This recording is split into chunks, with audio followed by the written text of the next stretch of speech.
ഇപ്പോൾ പ്രതിപക്ഷ നേതാവ് വി ഡി സതീശൻ മാധ്യമങ്ങളെ കാണുന്നുണ്ട് തത്സമയം. അന്ന് മാത്രമായിരുന്നു അന്നത്തെ ജനതാ പാർട്ടിയുമായിട്ട് മാത്രമല്ല BJP ഉണ്ടായതിനു ശേഷം അതിന് മറുപടി പറയണം. അവിടുത്തെ സ്ഥാനാർത്ഥിയും രാവിലെ വലിയ വർത്തമാനം പറയല്ലോ, ജനതാ പാർട്ടിയായിട്ടാണ് കൂടിയെന്ന്. BJP-യുമായി കൂട്ടുകൂട്ടിയതിന്റെ പടമാണ് ഞാൻ കാണിച്ചത്. BJP-യുമായി എല്ലാവർക്കും അറിയാലോ, 89-ൽ രാജീവ് ഗാന്ധിയെയും കോൺഗ്രസിനെയും തോൽപ്പിക്കാൻ 80-ൽ ഉണ്ടാക്കിയ BJP-യുമായി കൂട്ടുകൂടിയില്ലേ? പിന്നെ എന്തിനീ ജനതാ പാർട്ടി എന്ന് പറയുന്നത്? ജനതാ പാർട്ടിയൊക്കെ പിരിച്ചുവിട്ട് ഇവരുണ്ടായതിനു ശേഷം BJP ഉണ്ടായതിനു ശേഷം അവരുടെ കൂടെ ആയിരുന്നു. ഇവർക്ക് ഒരു മടിയില്ല. ഇവര് കാലാകാലങ്ങളിൽ അവരുടെ കൂടെ എല്ലാ ശക്തികളും ഉണ്ടായിരുന്നു.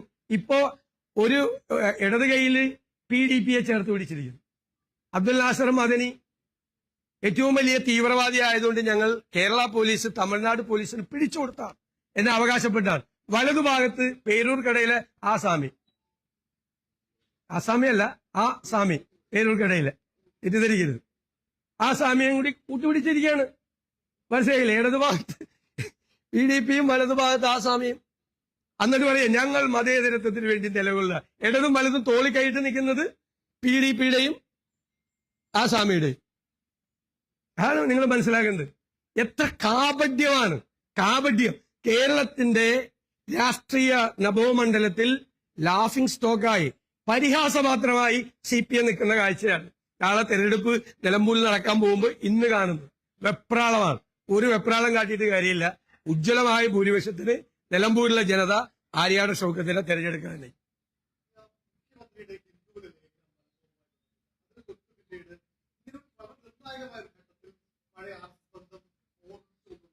അത് സീക്വൻസ് ആണ്. അതായത് പാർലമെന്റ് ഇലക്ഷനിൽ നമ്മുടെ പൗരത്വ നിയമത്തെക്കുറിച്ചും പാലസ്തീനെ കുറിച്ചൊക്കെ ഒരു ചർച്ച, ന്യൂനപക്ഷ പ്രീണനത്തിന് വേണ്ടി. അത് ഓടിയില്ല, അത് നടന്നില്ല. പാർലമെന്റ് ഇലക്ഷൻ കഴിഞ്ഞ ഉടനെ പ്ലേറ്റ് മാറ്റി ഭൂരിപക്ഷ പ്രീണനമായി. ആദ്യം ചെയ്തത് ഡൽഹിയിലെ എല്ലാ നാഷണൽ മീഡിയയിലേക്കും മുഖ്യമന്ത്രിയുടെ PR ഏജൻസിയിൽ നോട്ട് കൊടുത്തു.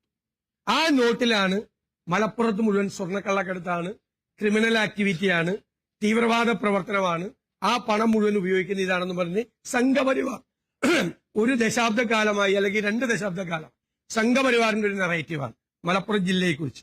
അത് മുഖ്യമന്ത്രിയുടെ PR ഏജൻസി ആദ്യം പറയാം. നേരെ പോയി മുഖ്യമന്ത്രി ഇന്റർവ്യൂ കൊടുക്കുന്നു.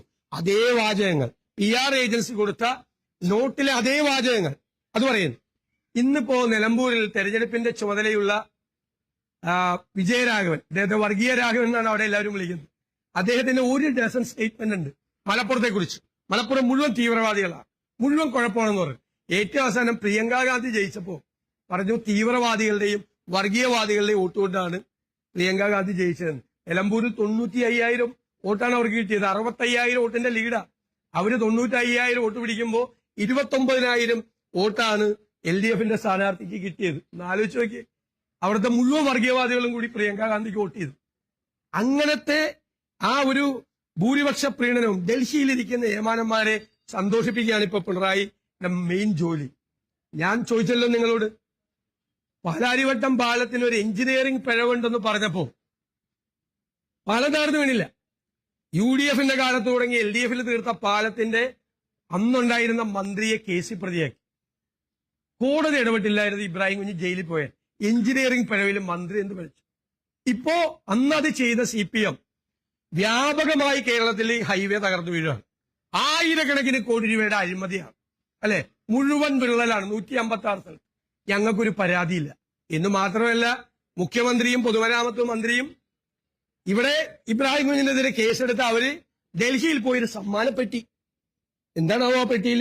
ഒരു സമ്മാനപ്പെട്ടിയും പിന്നെ ഒരു പൊന്നാടയും. ആർക്ക്? ഈ 156 സ്ഥലത്ത് വിള്ളലുണ്ടായതിനും ഹൈവേ തകർന്നു വീണതിനും കൊണ്ടേ കൊടുത്തിരിക്കുകയാണ്.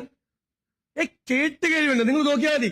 പാലാരിവട്ടം പാലത്തിന്റെ കാലത്ത് UDF-നെതിരായും ഇബ്രാഹിം കുഞ്ഞിനെതിരായും പറഞ്ഞ പഞ്ചവടി പാലമാണെന്ന് പറഞ്ഞ ആളുകൾ ഈ ഹൈവേ നിർമ്മിക്കുന്ന ഹൈവേയുടെ അതോറിറ്റിയായ മന്ത്രിക്ക് പൊന്നാടയും പ്രീണിപ്പിക്കുകയാണ്.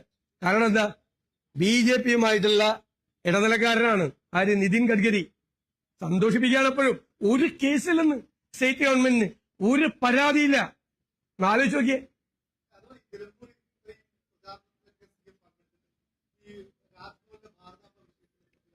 മിണ്ടിയില്ലല്ലോ. ഞങ്ങള് അതിശക്തിയായി പ്രതിഷേധിച്ചു. ഇതിൽ ആദ്യത്തെ സംഭവത്തിൽ RSS നേതാവിനെ കൊണ്ടുവന്ന് ഇവിടെ പ്രസംഗിച്ച് മുൻ പ്രധാനമന്ത്രിമാരെ അധിക്ഷേപിച്ചു ഈ രാജ്ഭവൻ ക്യാമ്പസ്. പിന്നീടാണ് മന്ത്രി പ്രസാദുമായിട്ടുള്ള ബന്ധപ്പെട്ട വിഷയം. ഞങ്ങൾ അതിശക്തിയായി പറഞ്ഞു, രാഷ്ട്രീയ പ്രചരണത്തിനും മതപ്രചരണത്തിനും രാജ്ഭവനെ വേദിയാക്കരുത്. മുഖ്യമന്ത്രി സർക്കാരിന്റെ പ്രൊട്ടസ്റ്റ് അറിയിക്കണം. മിണ്ടി കൊടുത്തിട്ടില്ല. കാരണം രാവിലത്തെ ബ്രേക്ക്ഫാസ്റ്റ് പുട്ടുംകടലയും ചർച്ചയിൽ ഗവർണറുണ്ട് നിർമ്മലാ സീതാരാമനുമായിട്ട് കേരളത്തിന്റെ മുഖ്യമന്ത്രി ചർച്ച ചെയ്തപ്പോൾ കേരളത്തിലെ സാമ്പത്തിക പ്രതിസന്ധിയെക്കുറിച്ചും കേന്ദ്രം നേരിടാനുള്ള